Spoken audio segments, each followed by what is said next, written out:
great man once said, fuck it, we'll do it live.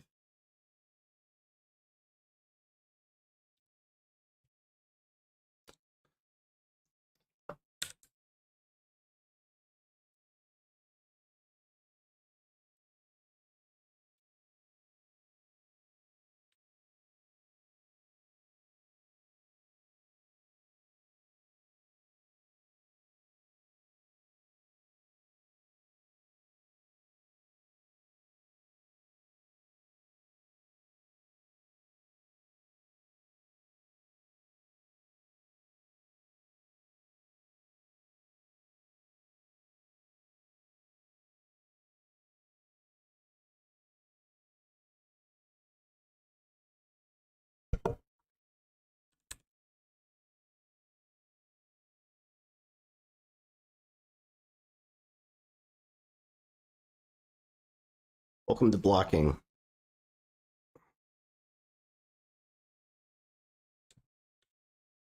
We have no weapon to attack this. And now we're fucking dead because we don't have enough HP to pick up the although we could just block forever at this point.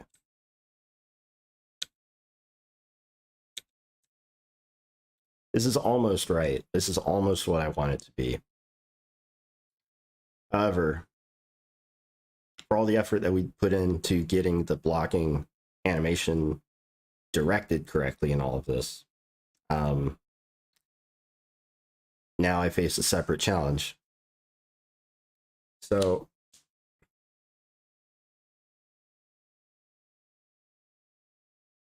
we have all these different states that we're handling, such as if the entity is attacking, if the entity is blocking, if the entity is damaged, if the entity is dead.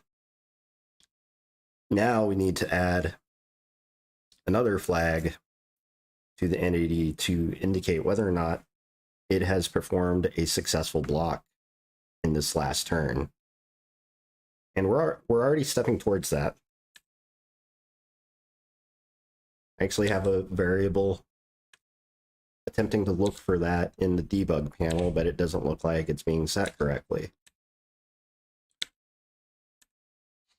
It doesn't look like it's being set correctly, but because I know that the logic is working correctly because I'm not dying, I keep getting the block message. I know that the system is at least partially correct. However, there is a separate animation for this that I need to get triggered.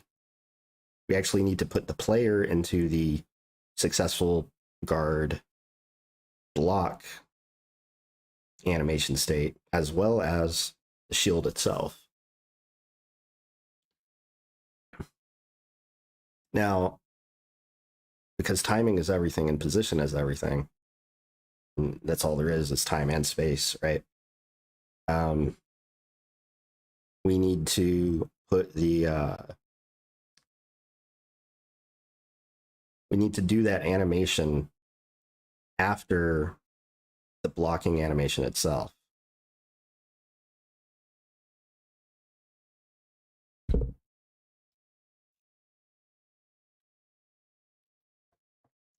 Before I continue, let me tweak a few things on the YouTube.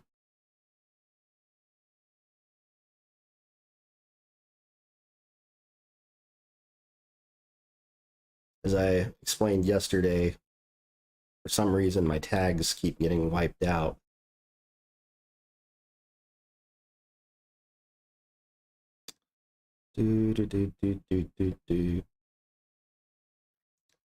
Hope you can tell that I've played around with the audio mic filters, all that good shit.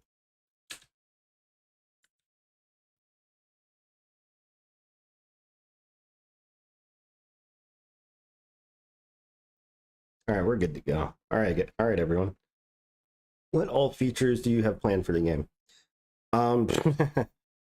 no direct plan at the moment. It's kind of like the real plan is to get something that can be considered a core minimum. I'm not sure what that exactly is going to be yet, because there are certain assets that exist outside of the primary, like, main mini fantasy dungeon folder, and that's it's got a relative, reasonable set of different entity states that this, with the blocking in place, the only things that I could imagine wanting to add after this point, because I've like, there's certain things that you would find in the dungeon that, like, for instance, traps, right? Like different tile mechanics, such as tiles that might damage you when you walk on top of them, tiles that might slow you down or require you to spend an extra turn moving in order to get out of it, or pressure plate tiles that might impact, like they might wire to a switch that opens a door, or multiple tiles that you have to move stones on top of. They call that kind of thing sokoban mechanics, which is named after a very old maze style game where you push boxes around in order to open doors, also called sokoban.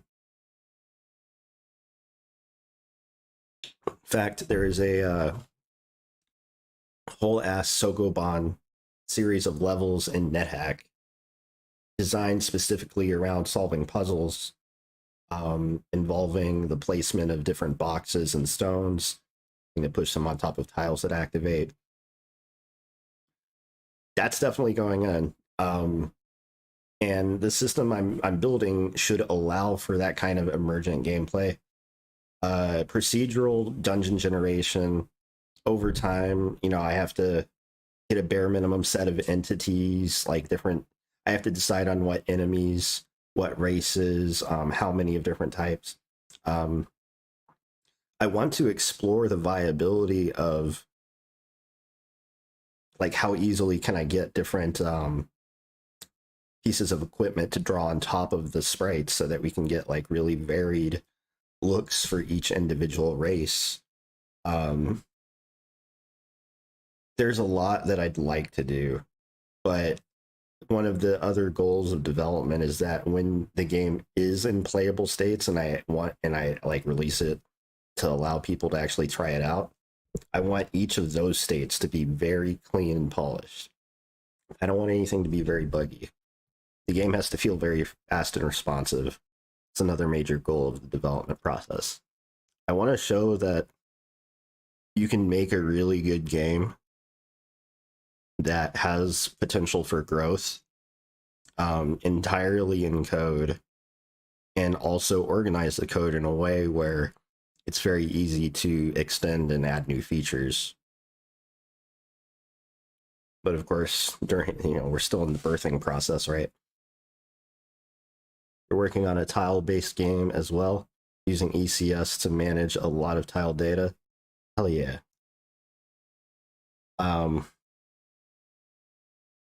So what little I understand about ECS organization is centered around a couple blog posts that I've read, and it's given me ideas. But at the same time, someone's come out of the woodwork saying, "You're not doing it ECS style, man." And I'm like, okay, well, there's a lot of different ways to approach it, right?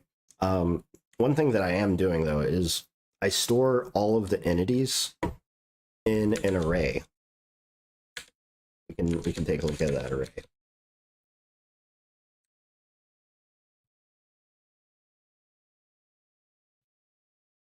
Over here in game state, we've got two things. We've got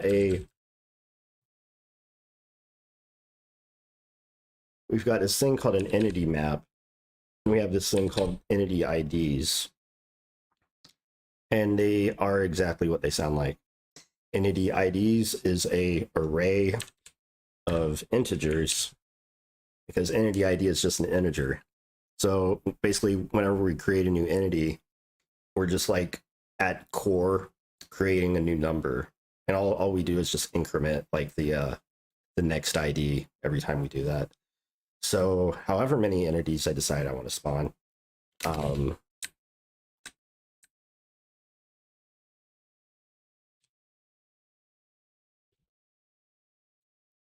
let's say instead of that one orc, I want to do like 9 orcs.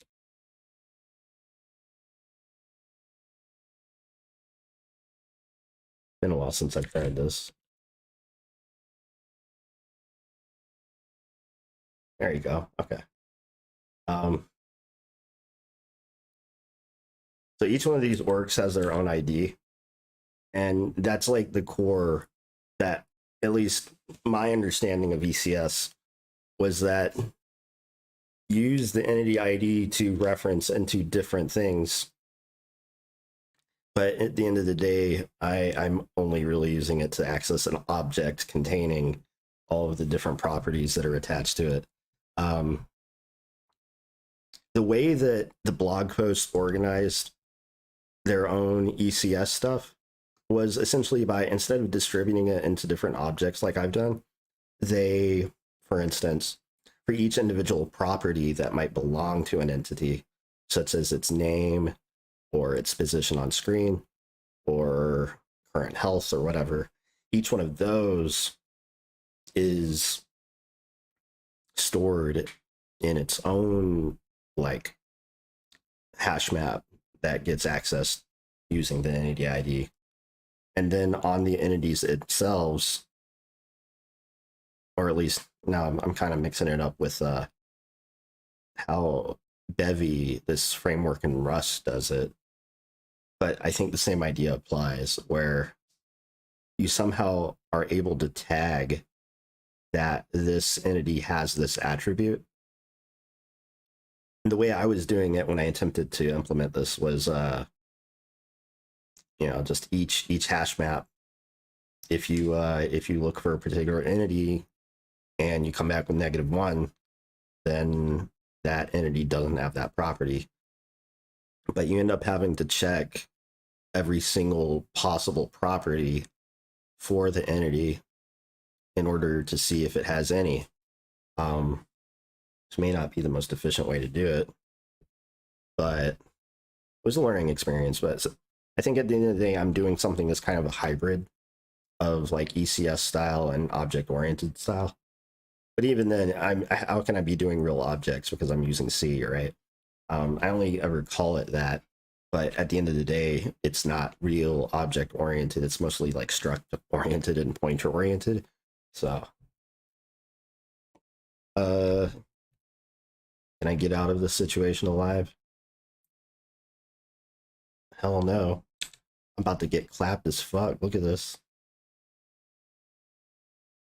Dead motherfucker now.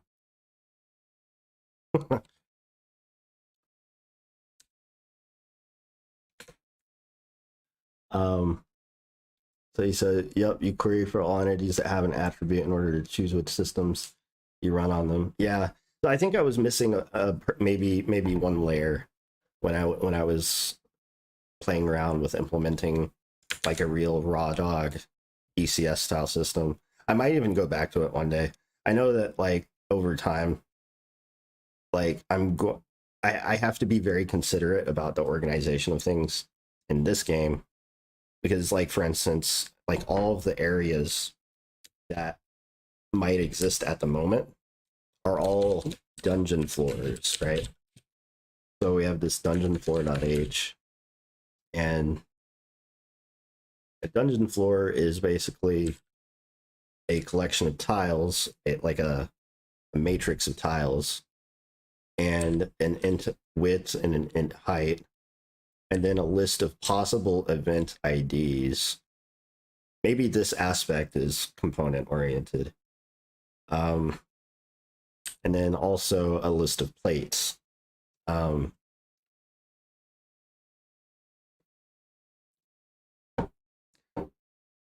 this could be a bit more dynamic too, and I will actually have to upgrade the code for this now that I say it out loud, because at the moment we're kind of hard coding in how many like maximum events might happen, as well as how many plates.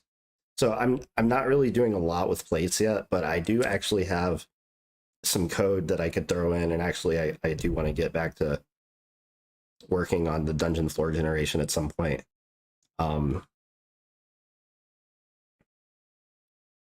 The way that the event system works is that whenever a switch gets flipped, it throws an event, and we can actually create tiles that are wired to these events, so that like if you create a switch with a corresponding tile as a pair, we can essentially wire them together so that if you flip a switch, you might change the state of the tile, for instance.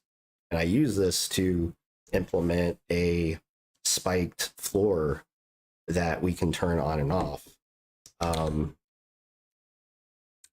It would take me a little bit to pull that up as a demo because I commented a lot of it out, and stuff is broken since then that if I were to uncomment and try to do it again, I'm going to end up spending time debugging. And then we have a different problem we're working on right now. However,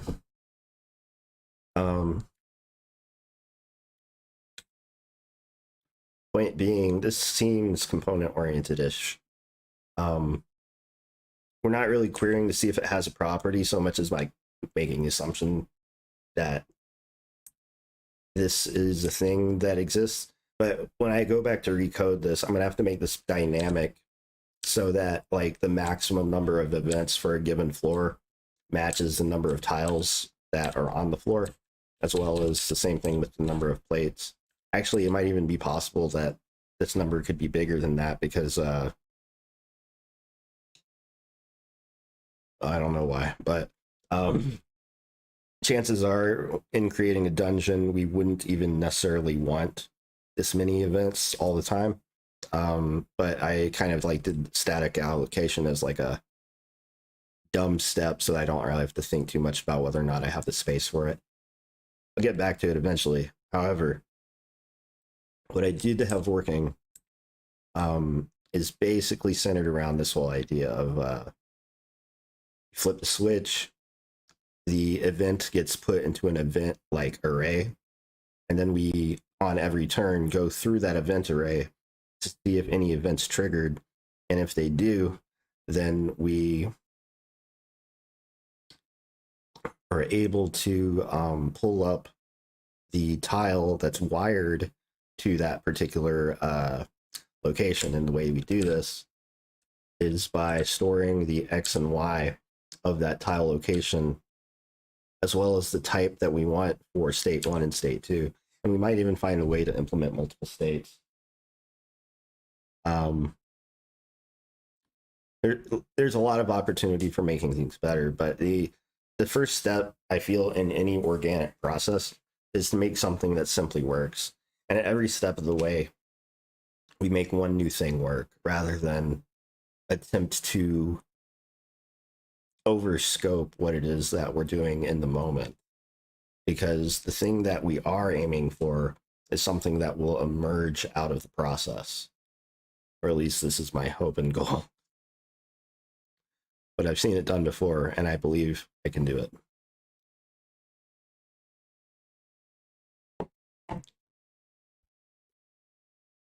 What's up, Doug Bees? Welcome back. Thank you for joining. I appreciate your support.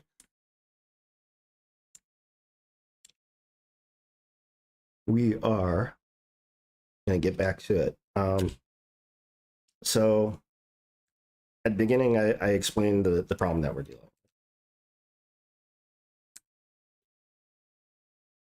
And actually, now we got too many orcs. I'm going to get fucking owned.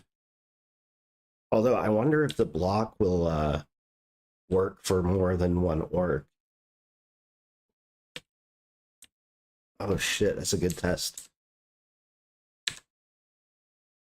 Oh, sick. the block totally works for all of them. Oh, that's fucking awesome.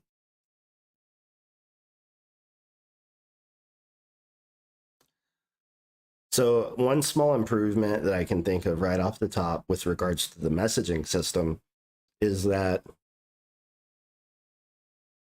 we don't necessarily want to spam full window messages to the player every time they get them, unless it's like a super important message like them getting damaged. We don't necessarily want to show every time you block an attack, right? Not to mention, it obfuscates the animation, or at least like during the state when all of the entities attack and the message pops up, we are going to be implementing the animation for the successful block, which is a separate animation from the block itself. But this window would be obfuscating or hiding that view. We still might want to put a message in the message history that shows that we blocked the attack, but we may not necessarily want to have the window pop up every time, right? I think that might make for a better user experience. So that's a very small thing I can do right now. So that's like super low hanging fruit.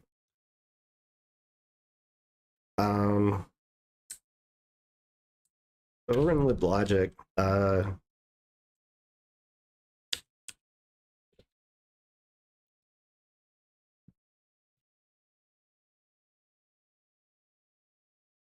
handle attack blocked, right? So we call liblogic add message if the block, oops, I didn't want to go there.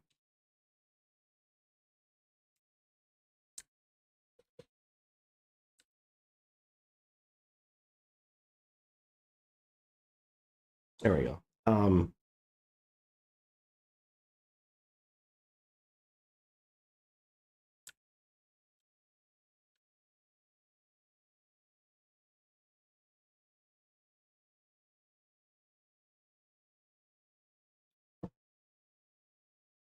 When we call add message by default, it adds the message to the message history.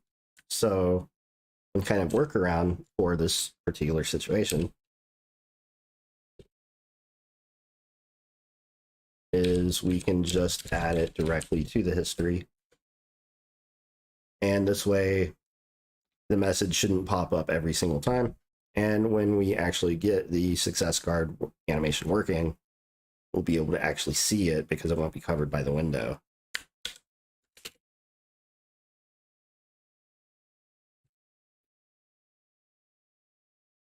See, that's a bad situation. See, as soon as I move, I get clapped.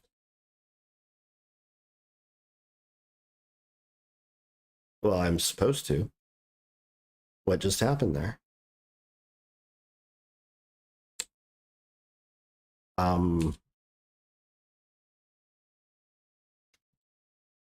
What the actual fuck?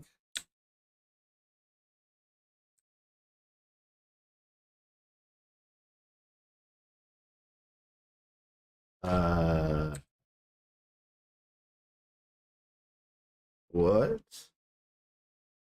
Oh, it's probably got to do with the loop of entity creation. Yeah, this is one reason that I tuned it down for a while. I'm also not sure why the fuck they're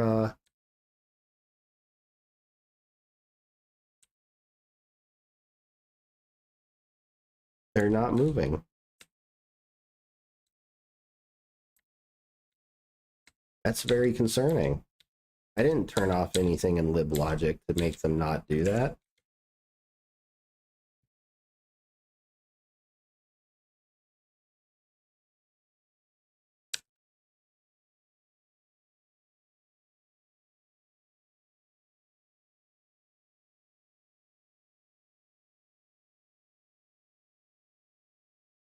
The only thing that I did was I commented that out.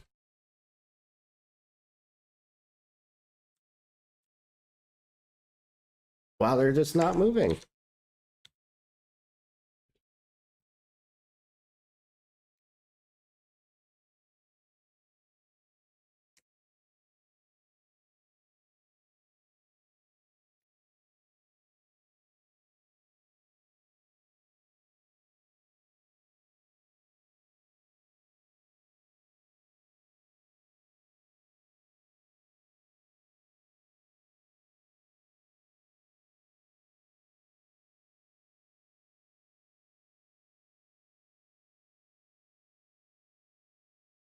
Something else I did.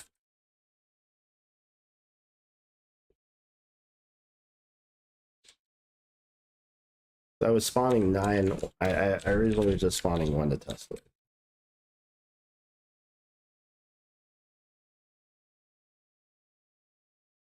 What the ever living fuck?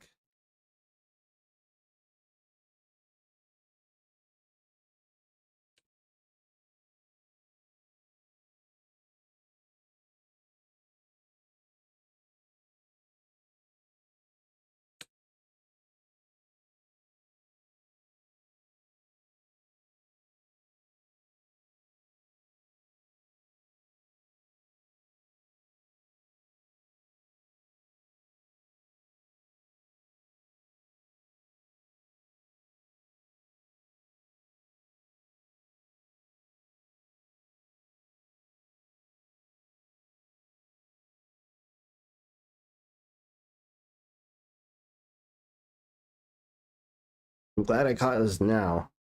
We gotta double check the state of the game state flag because it's very clearly broken. I thought I fixed everything, but no, we blah blah blah.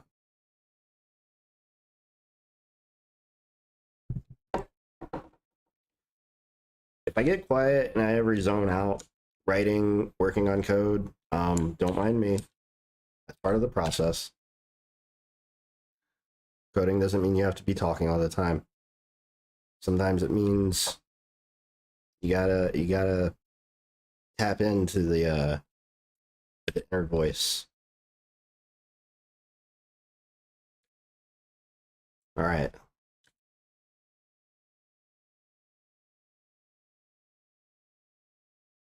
Slow the animation way down.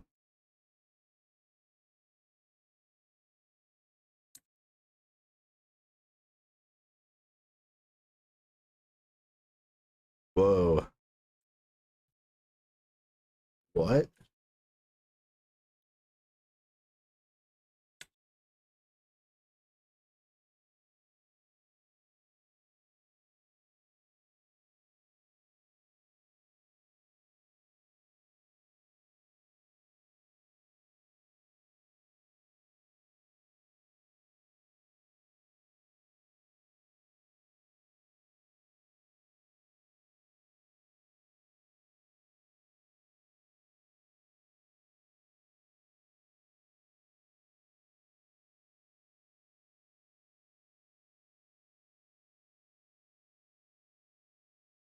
Weird. Why the fuck was sprite group null?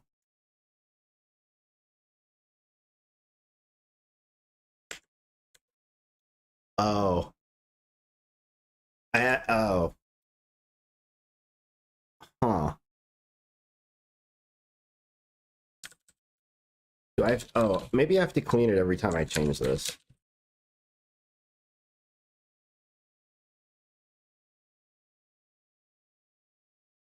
Or rather, I don't know.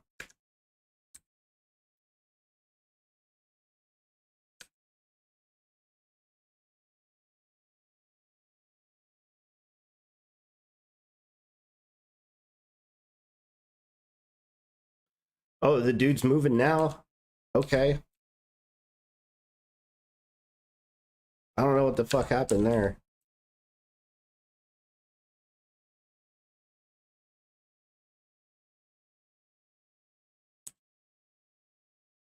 All right.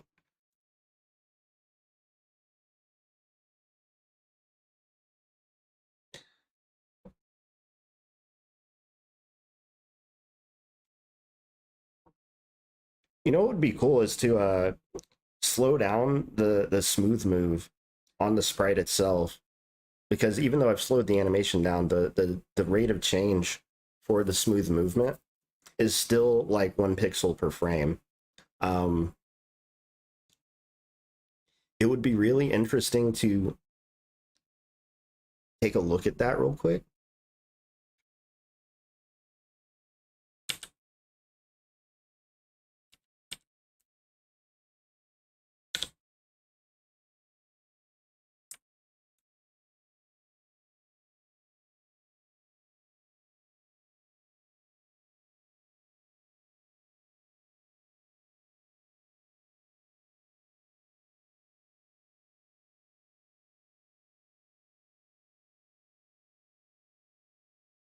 Update sprite position.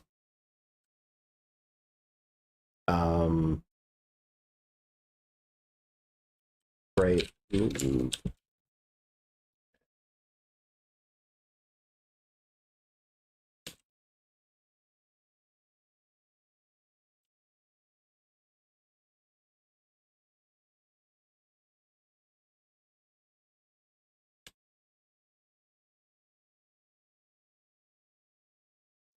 Oh, wait.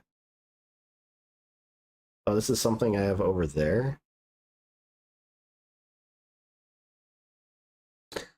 Oh. Yeah. Wait.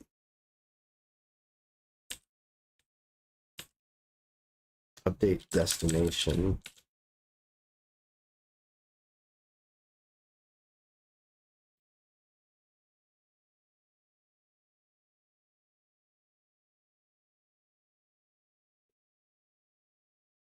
Okay, so this is where the smooth move actually occurs. The smooth move is what I call the process of moving a sprite from one tile to another. So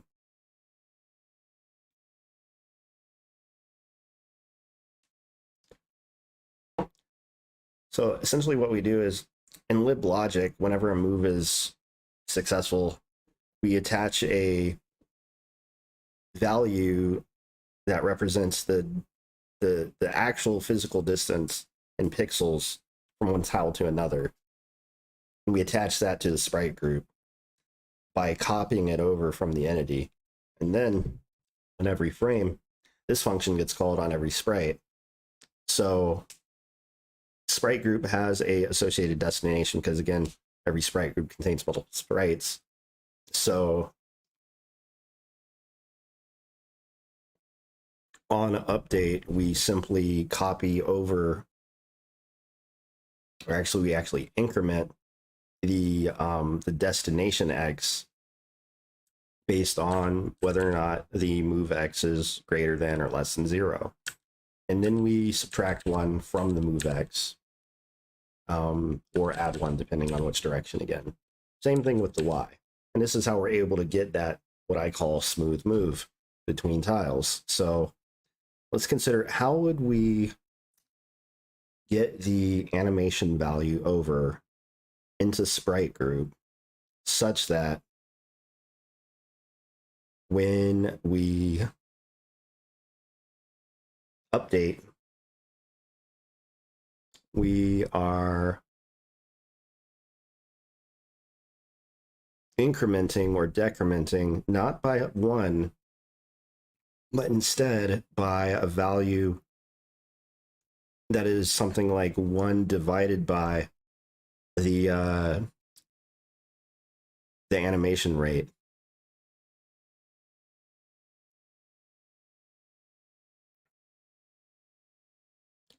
So for instance, if we were to hard code this in with the current setup,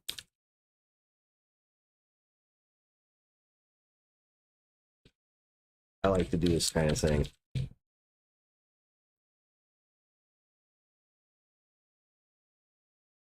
Step 1, get something working, right? Knowing that this is syntactically the same.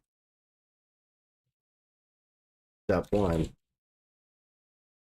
what currently works, we tweak, be slightly more modifiable.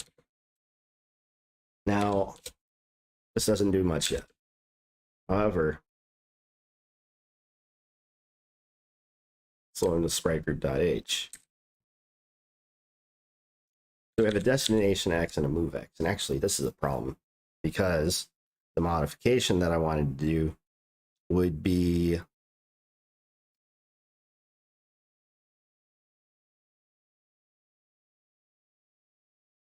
involving using floating point numbers. As far as I know, the rectangle in Raylib is integers.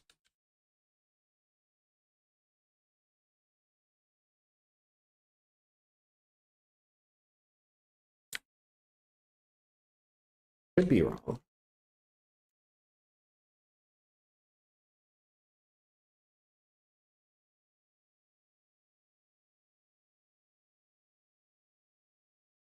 Need to get into the Raylib source code.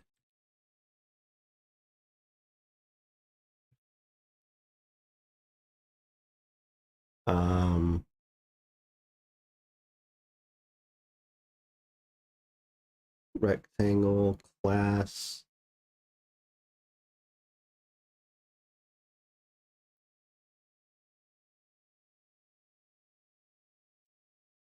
Oh no, it's floats. It's floats. Okay, okay, okay, okay, game on. Game fucking on. Okay, so step 2, we do this.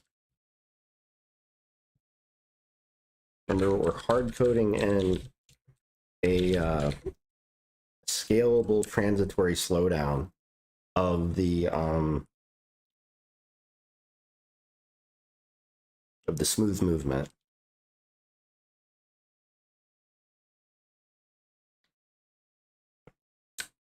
In libdraw, we've slowed the animation speed down to 32.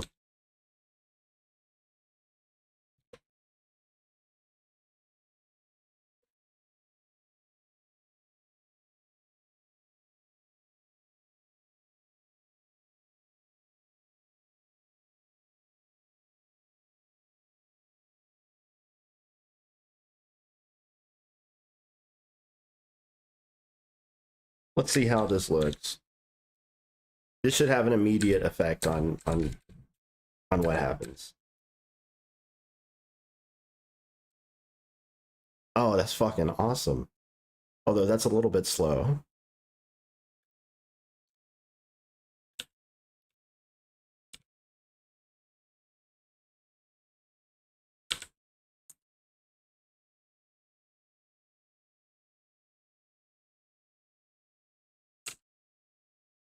I like how they continue moving even after their turn is very clearly done. It doesn't like register that they're still moving, so they end up animating at the same time.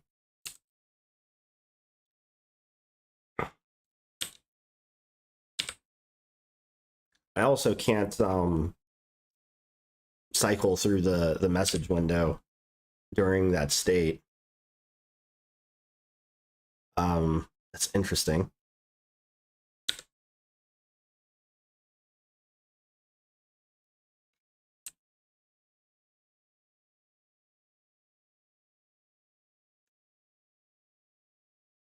But this is obviously not the way that you want to go about coding this. One thing that we can do that would be better for organization is to move default animation speed into like a shared location.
Now, we would want to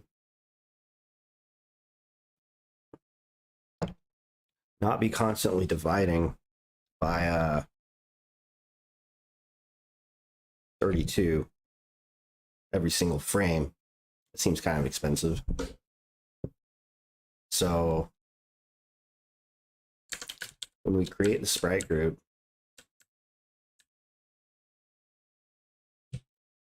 why not, hold on, my OCD.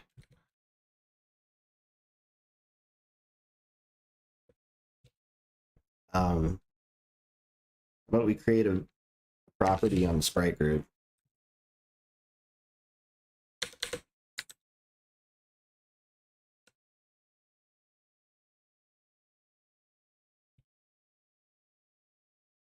Called the move rate.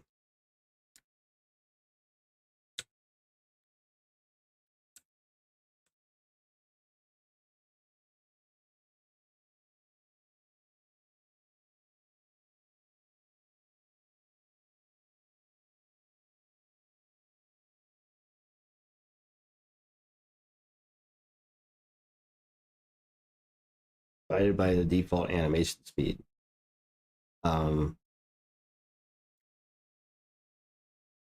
32 was obviously too slow, but the goal of the scalable system being that it should work at technically any speed, right?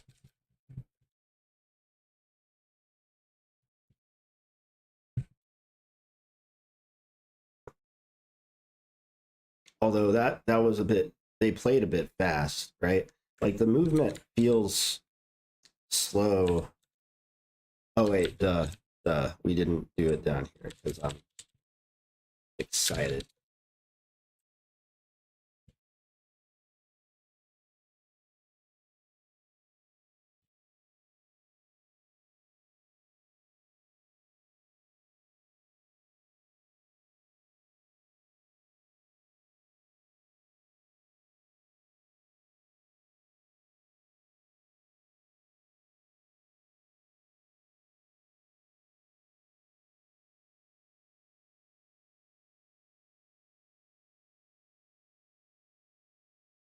That feels better, but one thing I was thinking about doing is we could actually do it to divide by default animation speed.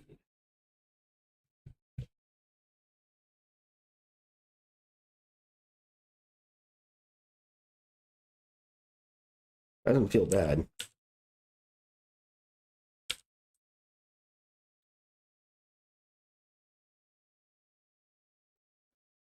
Oh, my dog just woke up.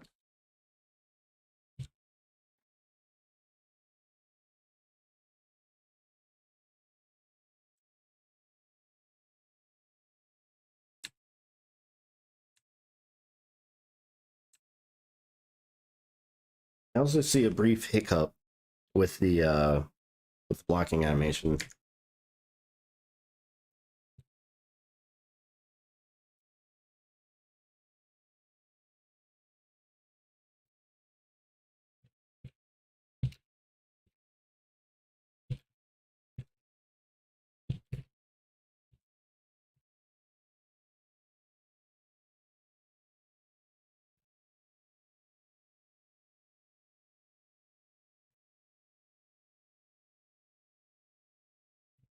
A lot of times recently, whenever I do a commit message, I've been like kind of self-blogging.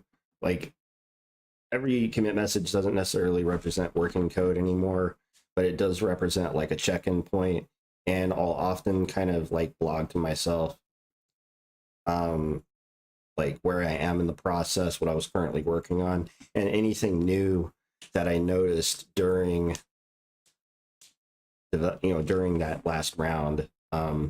I try to keep checking small when possible, but every so often I stop paying attention and end up doing more than initially intended for the commit, and that kind of thing happens.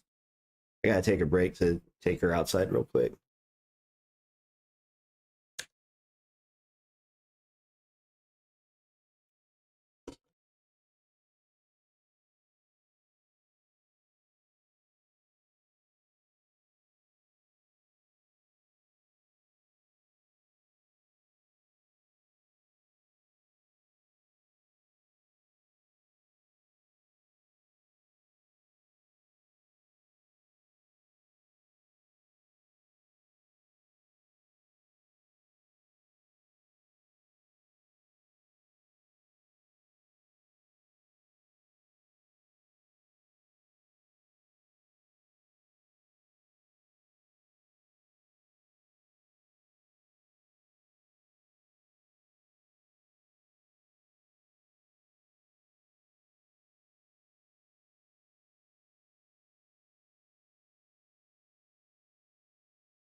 Oh no, my coffee is out.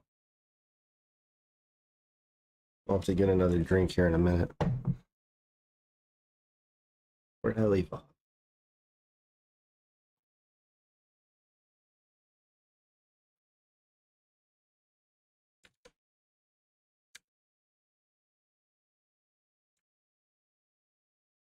Anybody in chat right now?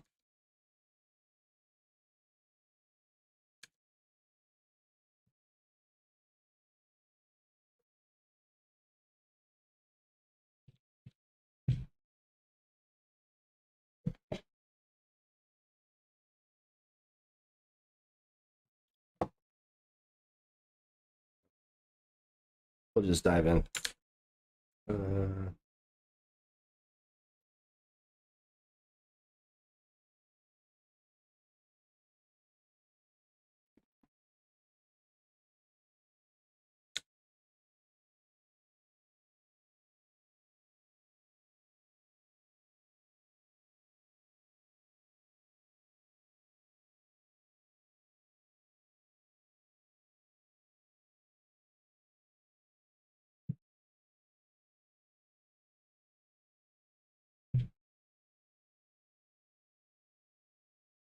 Even then, at 8,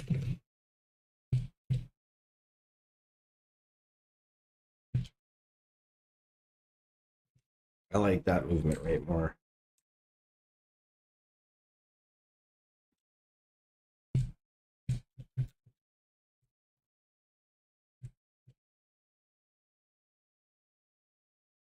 That doesn't feel good though. I like the 1-to-1, honestly.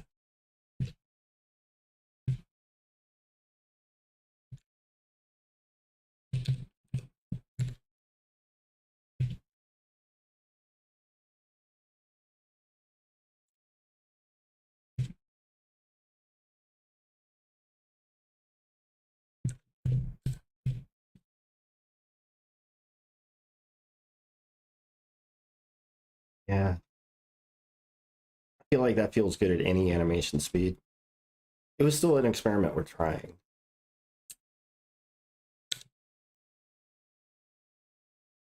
Yeah, really, it's at this speed that the responsiveness and everything feels really aligned. Over time, the system can be made to be more tunable, but it's not necessary because we have something that functionally works.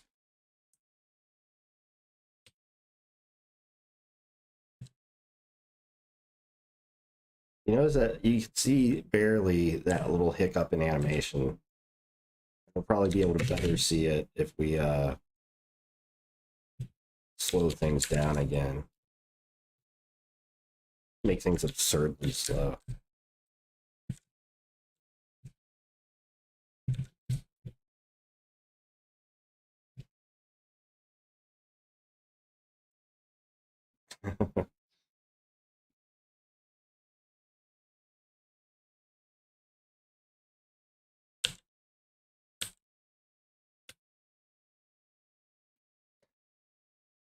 One thing that would be nice is to be able to cycle messages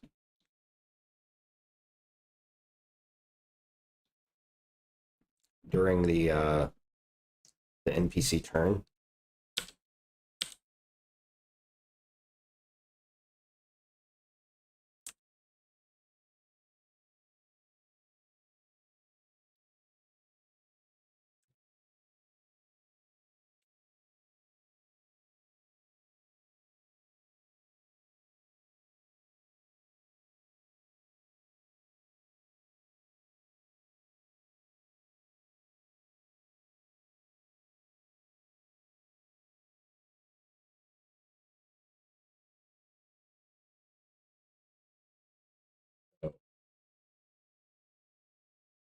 Guard animation.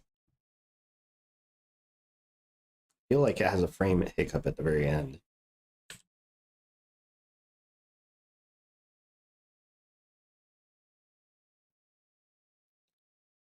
The hiccup is just as fast here as it was at the regular animation speed.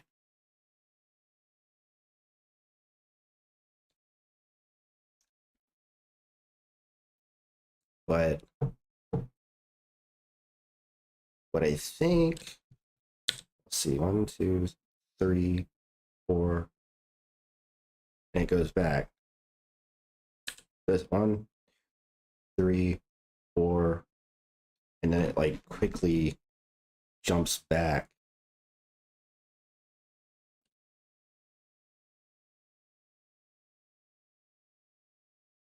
Loop of SG size 5. Huh?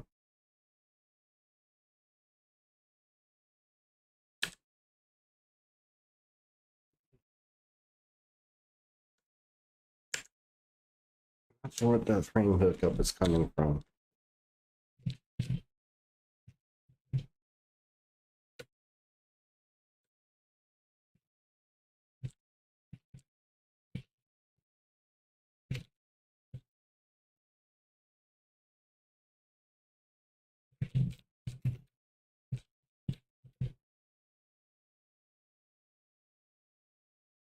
Um,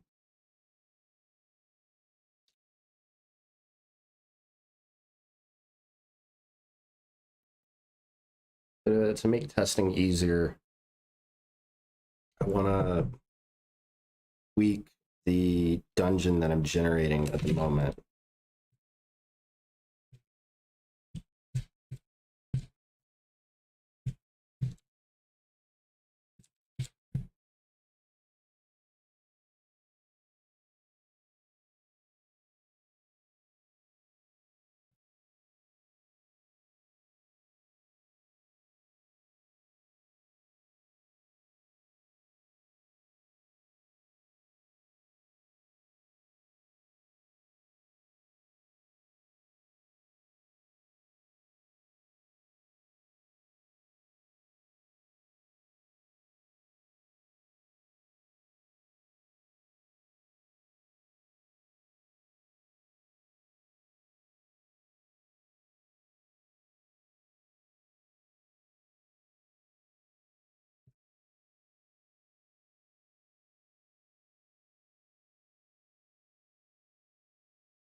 What?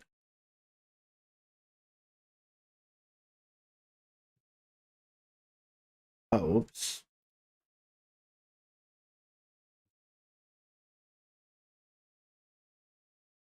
Commented out the wrong block.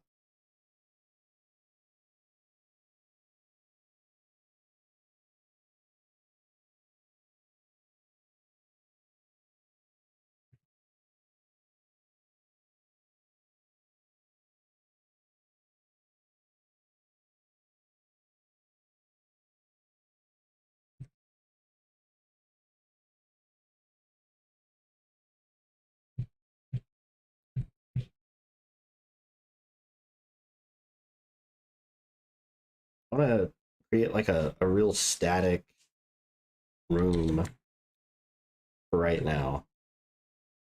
Um,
Oh,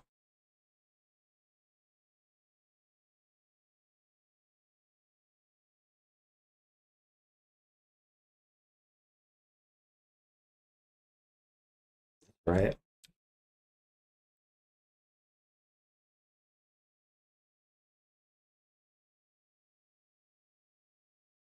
So some of this code is going to get generalized. This is like a lot of very early code with assigning a starting location.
All right. Well, that looks kind of ugly, but ooh,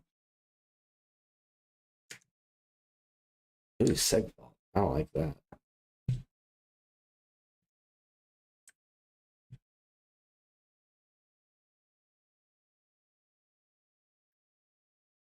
Hmm. Well, we found a bug.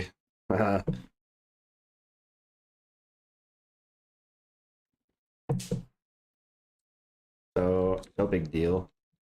I feel like turning the animation speed up first.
It's segfaulting still, even after.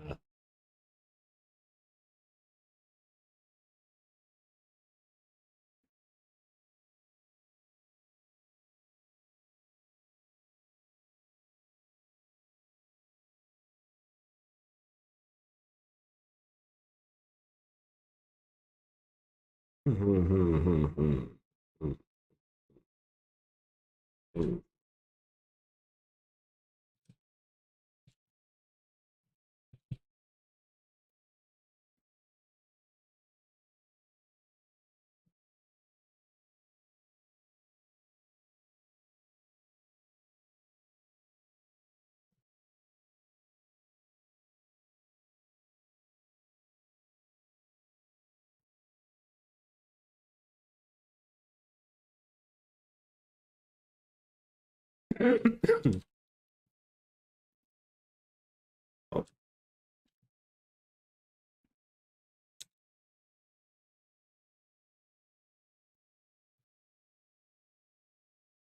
Ring slot 0. Oh.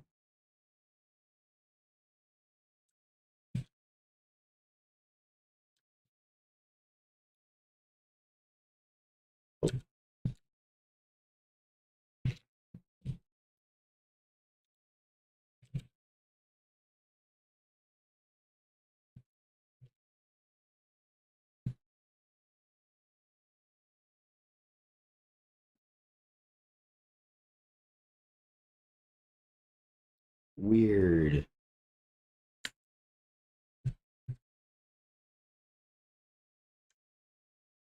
Whoa. Oh, wait.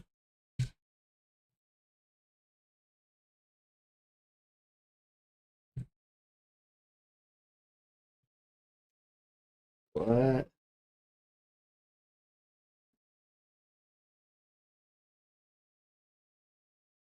Oh, wait. Wait. Oh. Oh. What?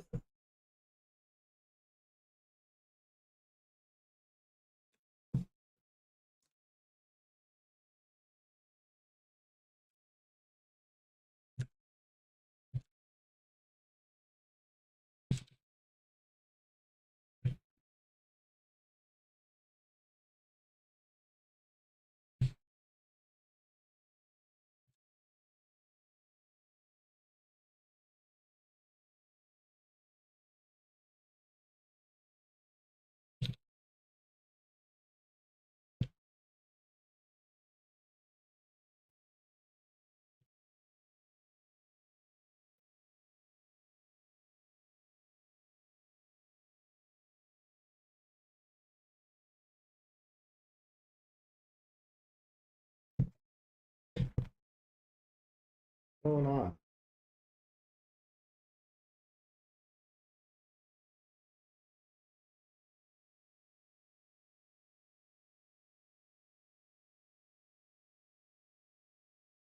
It was working 5 minutes ago.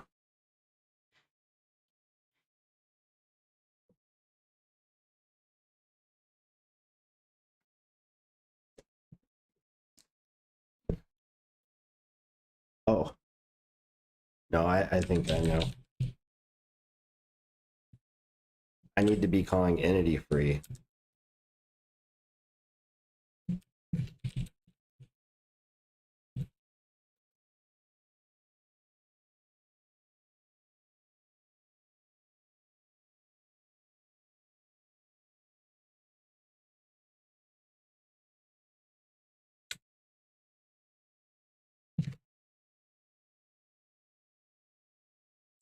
And over here, I'm never using that.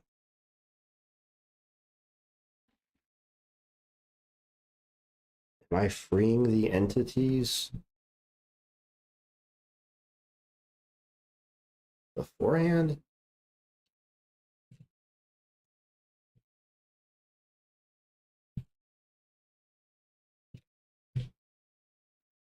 I'm calling it in liblogic apparently during the closing.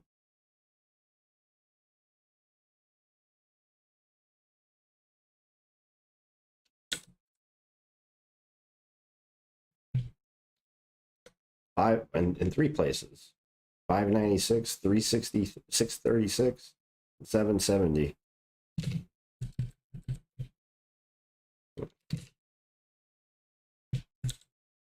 $596. If dungeon, oh, if we fail to add a weapon,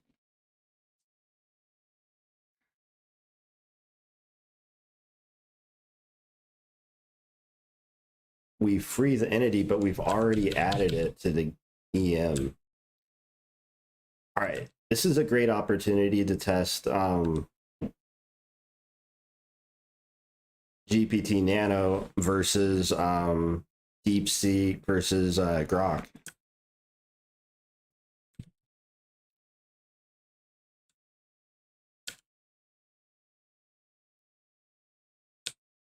but it may not be. Well, one of the, we'll see.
No, that's that's kind of right.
I am right.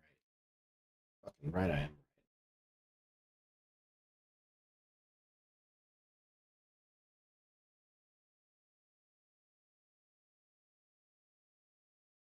That might be better.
Uh,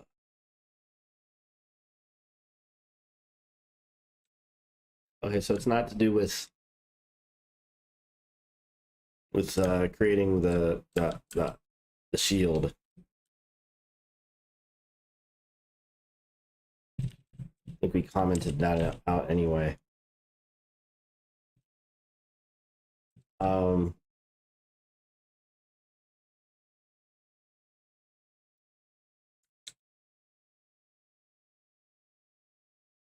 window closed successfully, so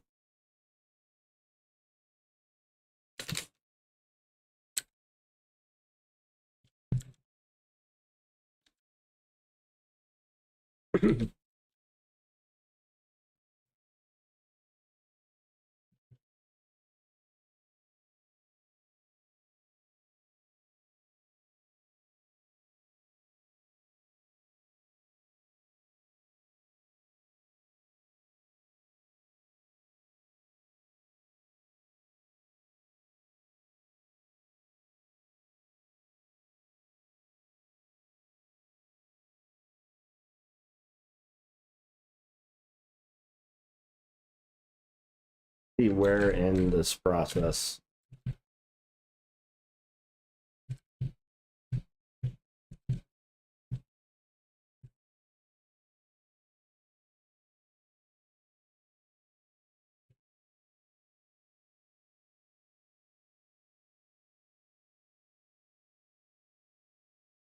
Lib draw closed. Okay, so it's happening in lib logic.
and this would,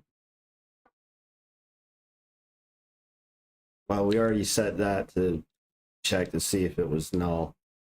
Anyway.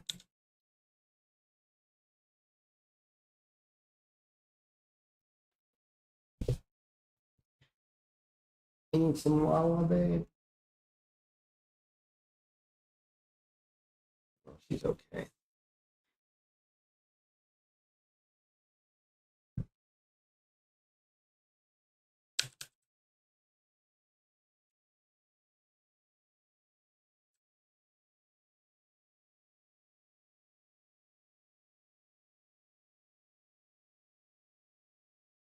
I feel like this should really be waited to be freed until game state anyway. Same thing with the dungeon. Like, realistically, because those are part of game state and not part of lib logic specifically.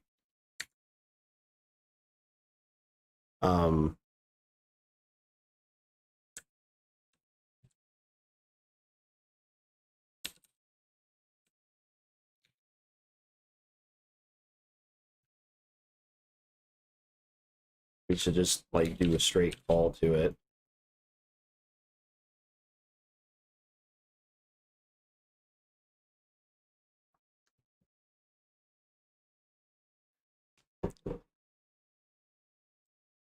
So if we're freeing EM over here, oh, and actually, yeah. We eventually free the entity IDs as well. In other words, if we're doing it here,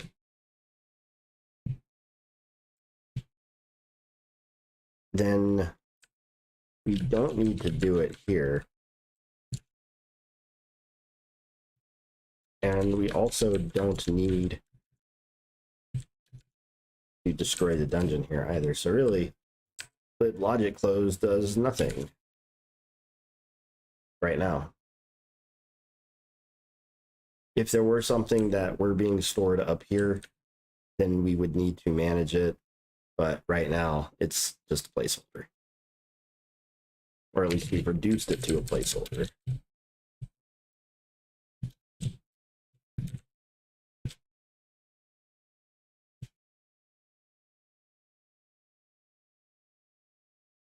Naturally, we get through all of the new messages that I put in, and we get to the same problem.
closest to vibe coding you'll ever see from me.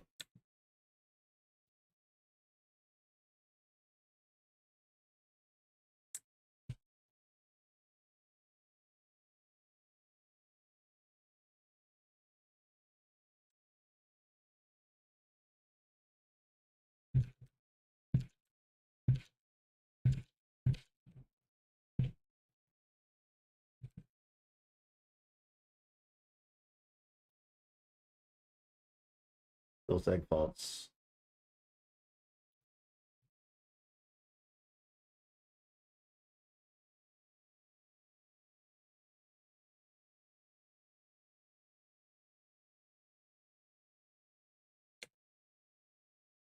The actual changes that it made.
Um,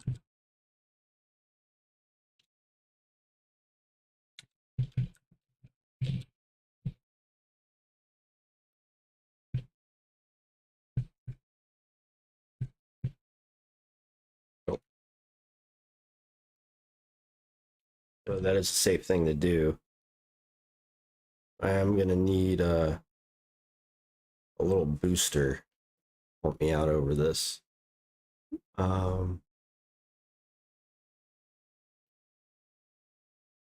Uno momento, por favor.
Yeah. To respond to chat, let's see. Duckies asks, quick question. What exactly is VS used for and VSC?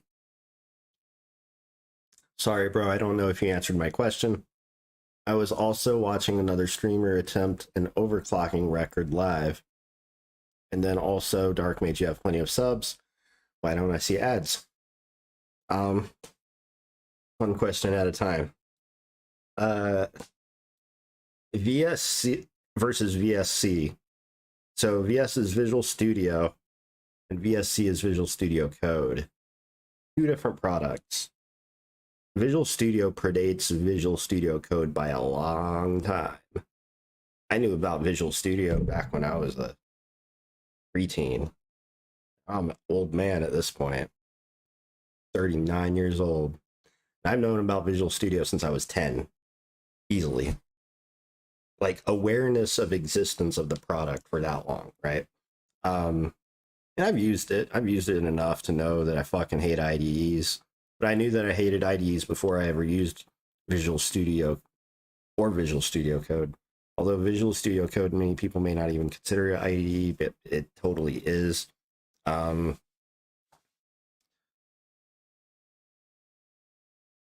Differences in utility. Often, historically, you'll see a lot of C++ people use Visual Studio.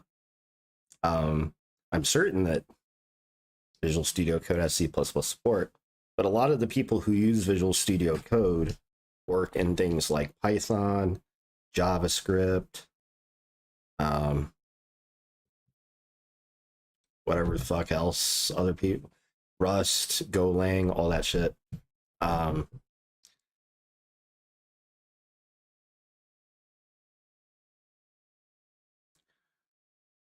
Visual Studio Code has been built to have a wide ecosystem of adaptable plugins and is designed to be probably a lot more configurable than Visual Studio could offer. That said, though, there's a lot of built-in tools that are probably shared by both products, being that they are both Microsoft. I can't really guide you on anything other than if you're doing C++ or C, you might want to check out Visual Studio. And if you're doing virtually anything else, most of the world is using Visual Studio Code. That's just a fact.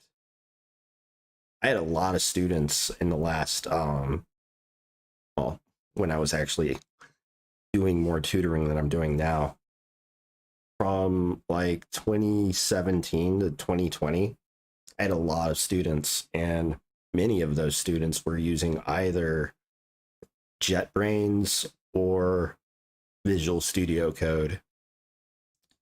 Some Anaconda. Not that much, though.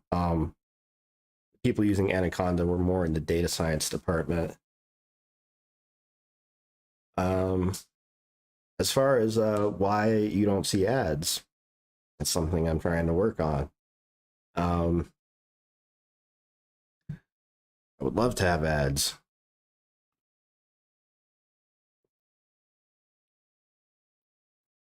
Help get me 15 cents a month to, continue doing this thing. I was actually thinking about setting up a Patreon because that might be a better avenue for what I'm doing here. But the path to YouTube, see, I'm affiliated on Twitch, so you see ads over there, but I am not affiliated yet on YouTube. So I have no ability to monetize, even though I have about, excuse me, something like 20 times the amount of subscribers. Pardon me, I gotta fucking scratch my ear really bad. I've got about like 20 times the subscribers on Twitch. No, sorry, on YouTube than I do on Twitch. How the fuck that happened, I don't know exactly. Maybe it's because I posted a lot of videos of my sister's dogs with her permission. That helped boost my subscriber count. If I ever feel like I need subscribers, post some dog videos, and you know what I mean. It, experimenting with the short system, I've been able to get every so often, you know, you get a random sub here and there, but really, I don't want to gamify the system like that. I'd rather do this all natural, but you know, it's a competitive space. You know, I'm not the only person doing this. There's a lot of people doing live development. There's a lot of people doing this. One thing that I've thought about offering is actually doing computer science teaching through streaming like this, where people could come into chat, ask me questions. Maybe paid subscribers could actually, you know, get a priority question that I could focus on for, you know, a certain period of time. I think these are all viable ideas and options, because people have been willing to pay me legit, as in give me money, $50 an hour, and I don't see why we can't, you know, seek to go from there. You know, tutoring individuals is one thing, but I'm trying to reach an audience, and individual tutoring doesn't scale very well. There's a lot of different organizations and companies out there that have attempted to streamline this process, but the fact of the matter is that, just like with any system, there can be flaws, and we all know that teachers are underpaid. This is just fact. I'm not saying this is the good argument for paying me more, but at the same time, having bills to pay sucks. You know, that's why whenever I do actually interview with big companies, kind of lowball it when it comes to the asking price for my services, because I want to stay competitive and I don't want to like shove people off. But at the same time, someone gave me the idea recently that, you know, perhaps setting your value too low signals to people that you're not worth as much. Or, you know, it's like the difference between, like, you're making a product. Do you want to make a cheap, shitty fucking phone? Or do you want to make an iPhone? You want to get that fucking bone zone in the zone. You know? You want to make that good. You want to make that real trill. Keep it real. You know what I'm saying? You want to make that shit high quality. That's what you want to aim for when you make anything. And this shit is not high quality. I'm fucking mad at myself right now. I don't know what the fuck is going on with this goddamn bug right here, when this was previously working. And I haven't changed that much. I haven't changed anything involving the freeing of the entity map.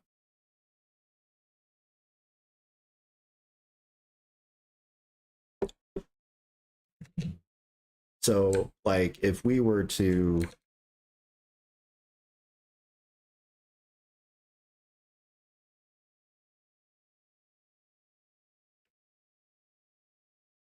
the whole point is that every entity is part of a potential chain, but in this case, there's literally no other entities. So where the fuck is the crash occurring?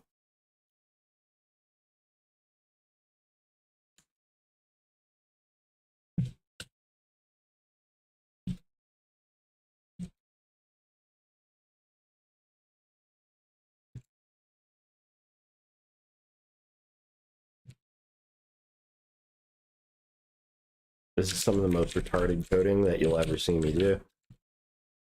Do not cancel me. Sometimes you have to bash your face into the keyboard in order for it to work.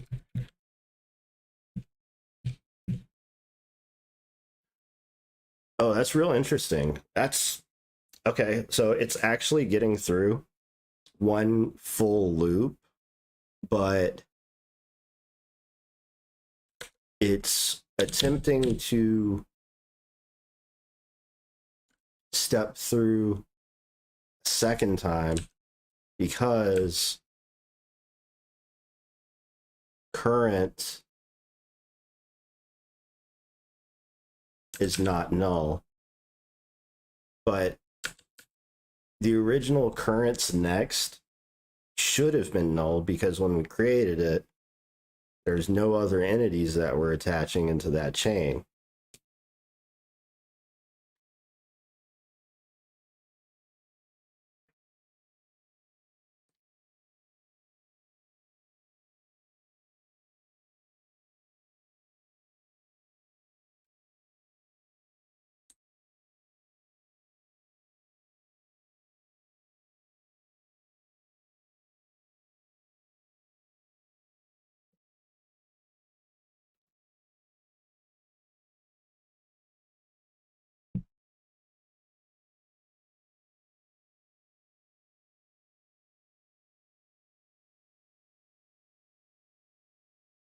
Not to mention this assert. Oh yeah, first of all, this assert's not in a great place, but this should absolutely trigger a an assert here.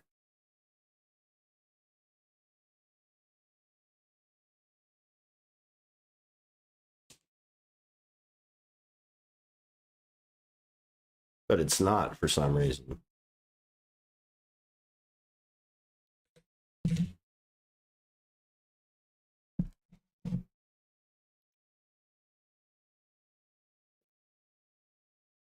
See, Asmongold drinks out of a fucking big ass styrofoam cup that you get from the corner store or a can. I keep it classy. I keep that shit in a coffee mug.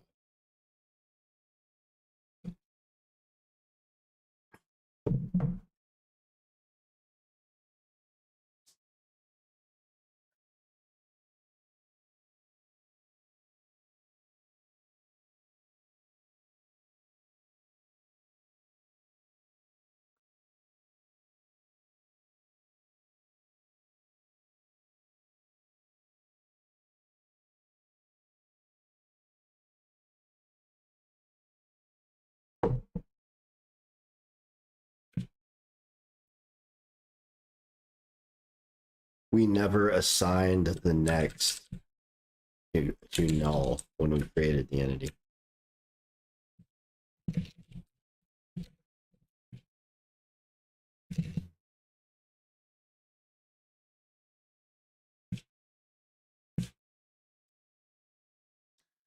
Okay, the assert triggered like I said it should, even though I was pointing that out because this is a logical error.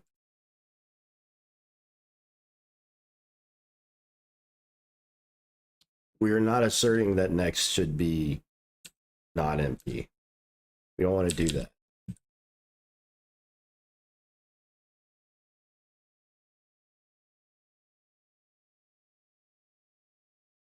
First, we detach the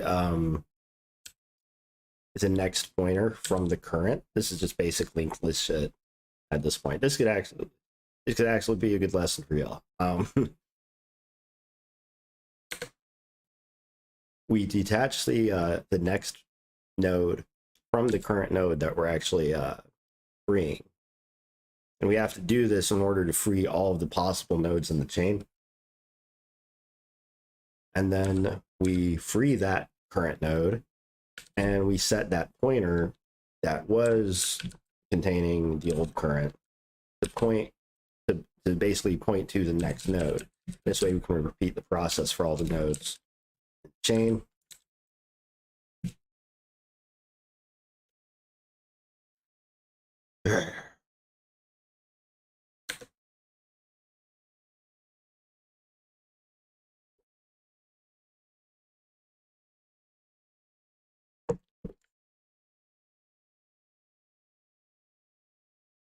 current is null. Oh, it's totally possible that current is null. So it's not necessarily true that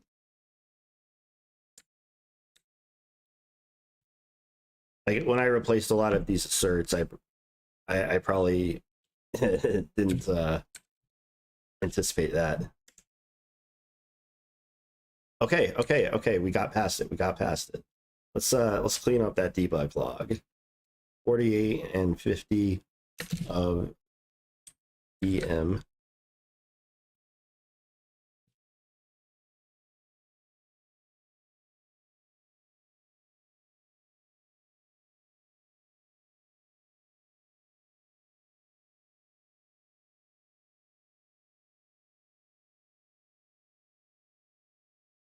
Okay, we're back.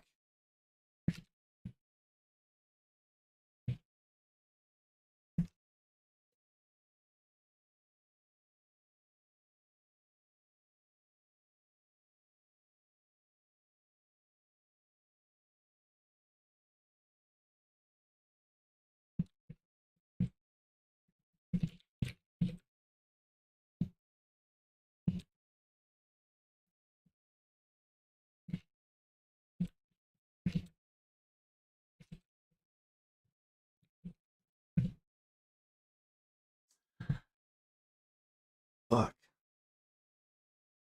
Well, we made some progress forward, and then we had to make some progress backward.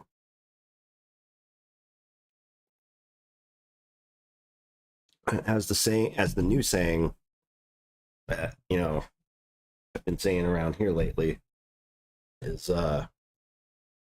progress is progress.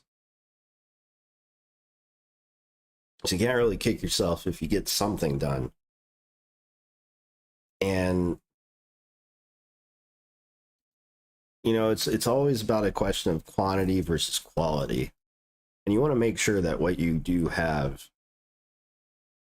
is as polished as it can be.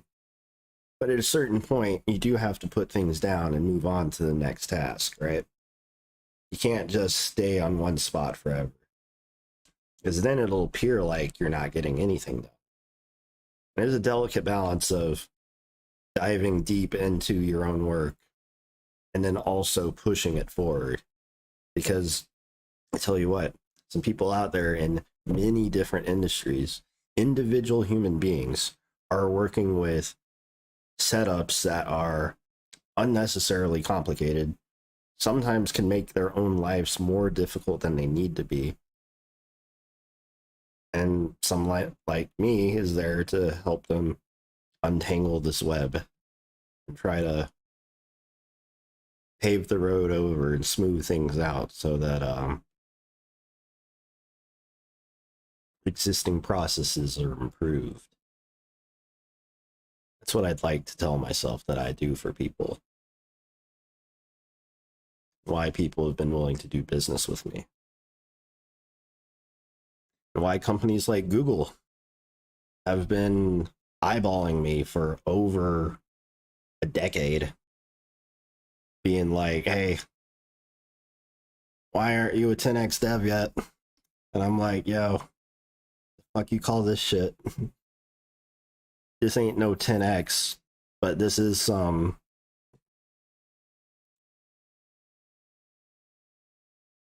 very tight,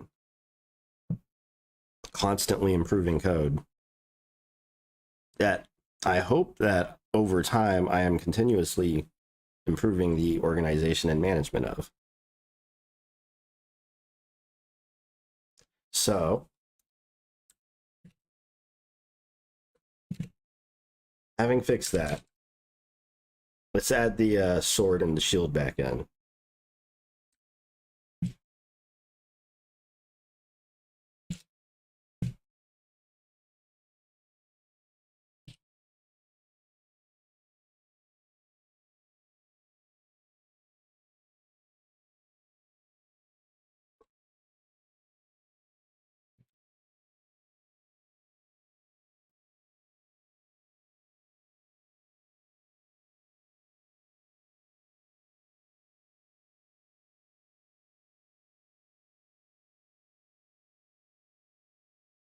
Okay, everything's good. Well, we got the shield back in there anyway. This isn't all the direction I was trying to go tonight, but sometimes you never know what direction you're gonna end up going. But I still know what I need to do. We're still trying to get that success animation guard working.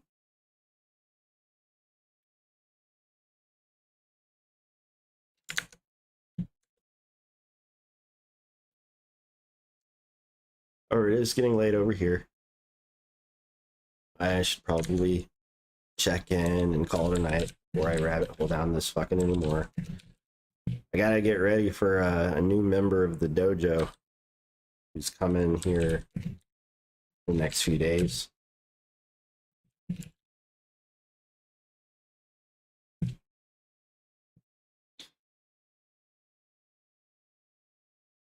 I've given him a name.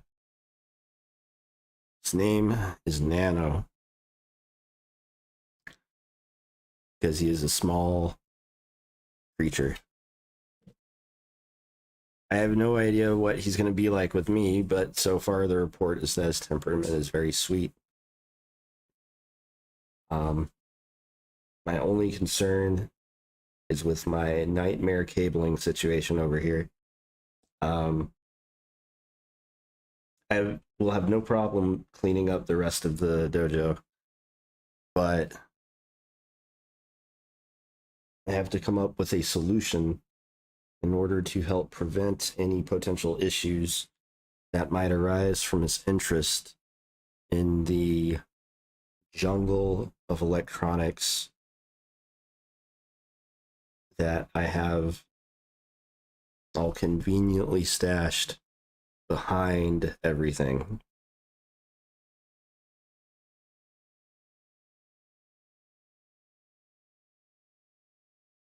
Because it's one thing to tie the cables together and to try and create some sort of cohesion with their arrangement, but it's going to be also another to sufficiently protect everything.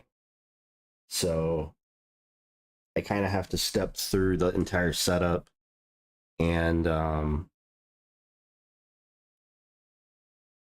one of the convenient things is that I have this big ass pile of plastic from one of the couches.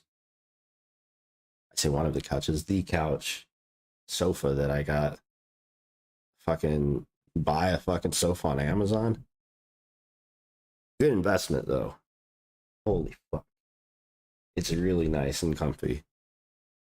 And I plan on doing more coding over there, but I'm gonna have to create a second set of OBS filters now that I've kind of got a little better lock on how to actually do that. Plus, it'll involve me having to fucking move the microphone.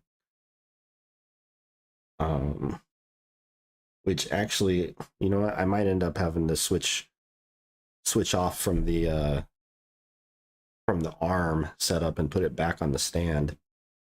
Might make things easier. Always something to improve. But yeah, having that set up would mean that I could actually just move it over to the desk, or the coffee table rather, and then I could code from the couch, which is I did that in a previous stream and it was quite comfy.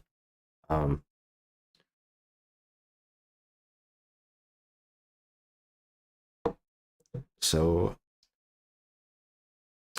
sprite guard animation stuff still have to do.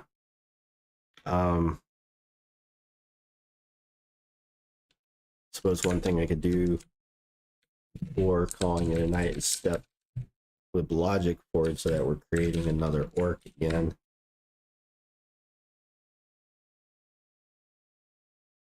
I mean, a lot of this code really needs some heavy duty cleanup, but a lot of it was kind of whipped together just to get something working.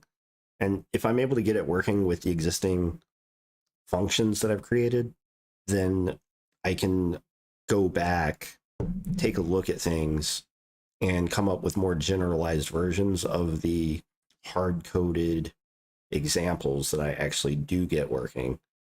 Because, like I said, step 1, get it working. Step 2, go back over the code that you've already written and pull things out, do general refactoring, clean the code up.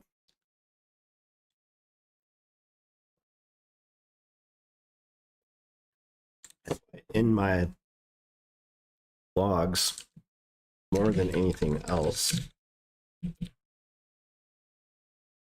you'll see cleanup. Clean up, clean up, clean up, clean up, clean up, clean up, clean up, clean up, clean up, clean up, clean up. There's a reason for that.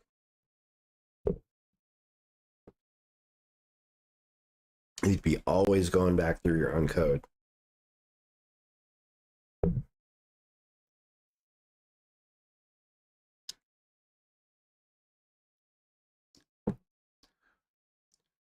One step forward should itself take hundreds of steps. There's a level of resolution. You don't want to move so quickly that you create a trail of destruction in your wake. You want to make sure that every step that you make, if at all possible, is rock solid. I think that's a good note to end on. Till next time, everyone.